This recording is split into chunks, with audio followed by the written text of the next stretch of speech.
Parents, let's be real. You likely do not have reams and reams of adaptive writing paper at home.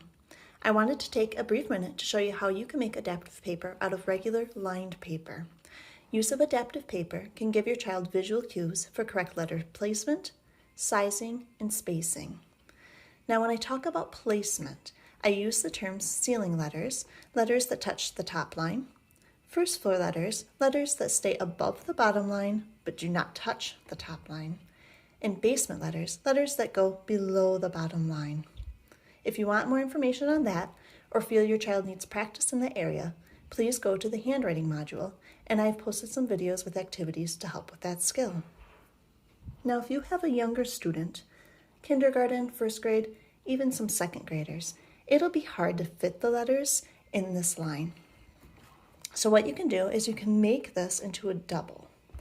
Simply take a highlighter and trace the top.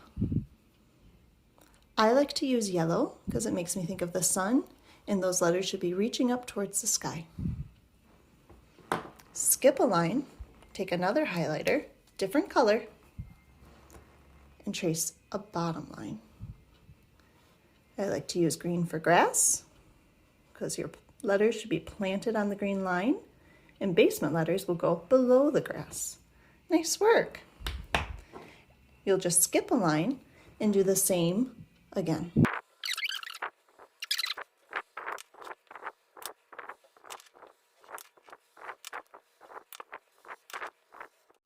You can even write a little note to your student on the top line just to give them an example of where their letters should be fitting within those lines.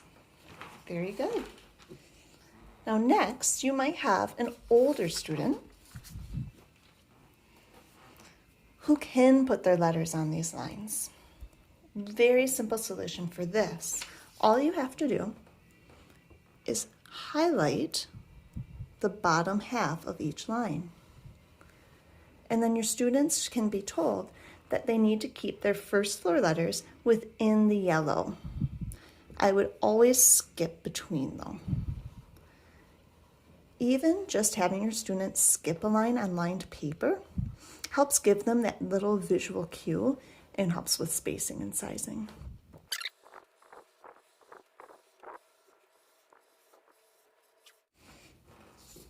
So your first floor letters should stay on the yellow. Nice work. Okay, next is a little more advanced, but I believe in you.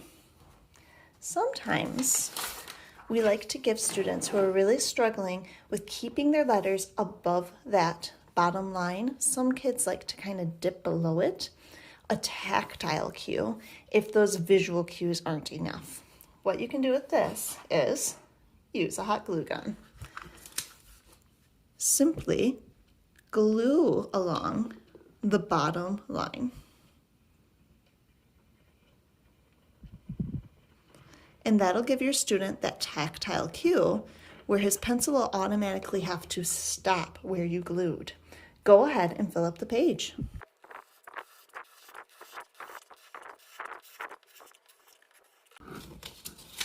Good work. Now that may take a little time for it to dry, but then you can write your student a note on this as well.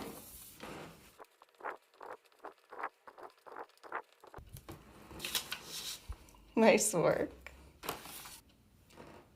Finally, if you're really working on letter sizing and spacing, a nice thing you can do is choose some words that your student may be working on, such as vocabulary words, spelling words, sight words, anything like that. And go ahead and write those words in highlighter for your student to copy. So if your student's younger, you use 2 lines. And then provide what we call a word box. So you just draw a box that you feel your student should be able to write that word within.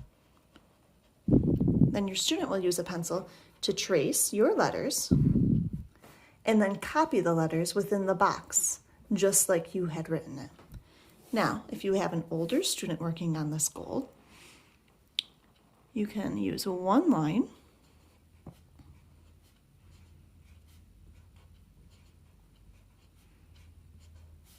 and just do a smaller word box.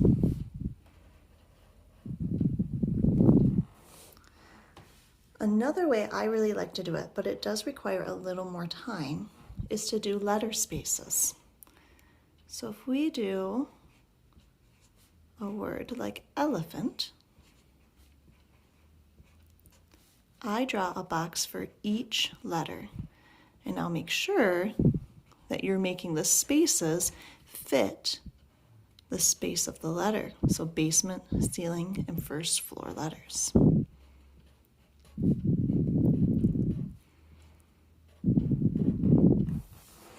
That way your student is forced to follow those placement rules. Another fun activity you can do, again, with all your spare time right now, would be to write down your student's spelling words, vocabulary words, sight words, whatever you feel your student needs to work on in a random order. And then do letter spaces for each of those words in a random order. And then your student has to figure out, oh, this word would fit in these letter spaces, and write it in. So they have to match. That's a great way to increase exposure to some of those word work lessons that your teachers are sending home. All right, that's it. Let me know if you guys have any questions. Have a great day.